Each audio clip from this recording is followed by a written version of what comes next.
రేసులో భారత్ దూసుకుపోతోంది. ర్యాంకింగ్స్లో 3వ స్థానంతో సత్తా చాటింది. ఏఐకు అతిపెద్ద యాక్టివ్ యూజర్ యాప్ మార్కెట్గాను అవతరించింది. అగ్రరాజ్యాలకు పోటీగా తొడగొడుతున్న ఇండియా ఫ్యూచర్ ఏఐ హబ్గా మారడం ఖాయమా? భారత్ ముందున్న సవాళ్లేంటి?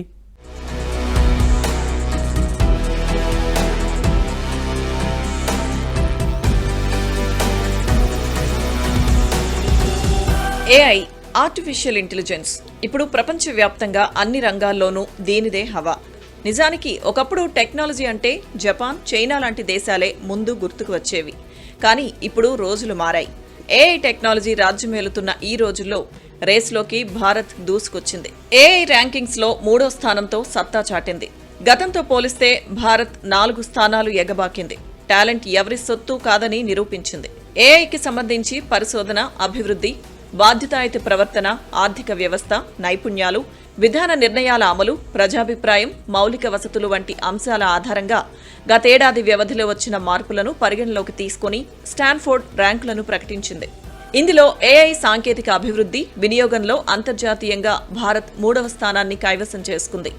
2024లో భారత్ 7వ స్థానంలో ఉండగా ఇప్పుడు ఒకేసారి 4 స్థానాలు మెరుగుపరుచుకొని ముందుకు రావడం ఏఐ టెక్నాలజీలో భారత్ సాధిస్తున్న విజయాలకు నిదర్శనమంటున్నారు నిపుణులు.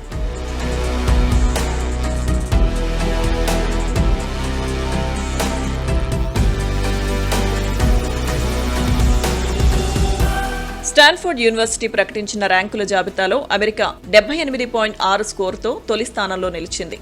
చైనా 36.95 స్కోరుతో 2వ స్థానంలో ఉండగా భారత్ 21.59 స్కోరుతో 3వ స్థానాన్ని కైవసం చేసుకుంది. సౌత్ కొరియా, బ్రిటన్, సింగపూర్ వంటి పలు అభివృద్ధి చెందిన దేశాల కంటే కూడా ఏఐ టెక్నాలజీలో భారత్ ముందుండడం విశేషమంటున్నారు నిపుణులు. ఇక గతేడాది కంటే భారత్ తన ర్యాంకింగ్ను మెరుగుపరుచుకున్న అంశాలను చూస్తే పరిశోధన, అభివృద్ధిలో రాణించడంతో పాటు వెరైటీ ప్రోడక్ట్స్, పేటెంట్ కార్యకలాపాల్లో భారత్ ఎక్కువగా సత్తా చాటింది. నష్టాల్ని నివారించేందుకు, ప్రజా విశ్వాసాన్ని పెంపొందించుకునేందుకు బాధ్యతాయుతమైన ఏఐ ప్రమాణాలని అనుసరించింది. ఏఐ నైపుణ్యాల్ని పెంపొందించడంలో అందుకు అనుగుణంగా విద్యా వ్యవస్థను మార్చింది. ఇదే సమయంలో ఏఐ రంగంలోకి వస్తున్న విస్తృత పెట్టుబడులు, కొత్త ఉద్యోగాల కల్పన కూడా ర్యాంకింగ్స్పై సానుకూల ప్రభావం చూపినట్లు వెల్లడించింది. ఏఐ రంగంలో భారత్ 11,250 కోట్ల పెట్టుబడులను ప్రకటించింది. మరోవైపు ఏఐ యాప్లకు ఇండియా అతిపెద్ద యాక్టివ్ యూజర్ యాప్ మార్కెట్గా అవతరించిందని బ్యాంక్ ఆఫ్ అమెరికా సెక్యూరిటీస్ నివేదిక తెలిపింది. అత్యధికంగా చాట్ జీపీటీకి 14.5 కోట్ల నెలవారీ వినియోగదారులుంటే తరువాతి స్థానంలో 10.5 కోట్ల మందితో జెమినై ఉంది. ఇక వాట్సాప్, ఇన్స్టాగ్రామ్ వంటి వాటి వినియోగంలోనూ భారత్ దూసుకుపోతోంది. ప్రపంచంలోని మొత్తం వాట్సాప్ వినియోగదారుల్లో మనవాళ్లు 32% కాగా ఇన్స్టాగ్రామ్ యూజర్లలో 31% మంది భారతీయులే ఉన్నారు. అయితే కొత్త టెక్నాలజీని అందిపుచ్చుకోవడంలో భారత్ అగ్రదేశాలతో పోటీ పడుతున్న విషయం ఆనందం కలిగించేదే అయినప్పటికీ అమెరికా, చైనాతో సమానంగా పోటీ పడాలంటే భారత్ ఇంకా చాలా దూరం వెళ్లాల్సి ఉందంటున్నారు నిపుణులు.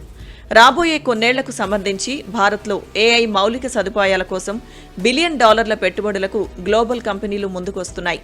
దీంతో వచ్చే 2-3 ఏళ్లలో ఇదే తరహాలో ముందుకు వెళ్తే ఏఐ టెక్నాలజీలో భారత్ ఆకాశమే హద్దుగా దూసుకువెళ్లడం ఖాయమంటున్నారు నిపుణులు.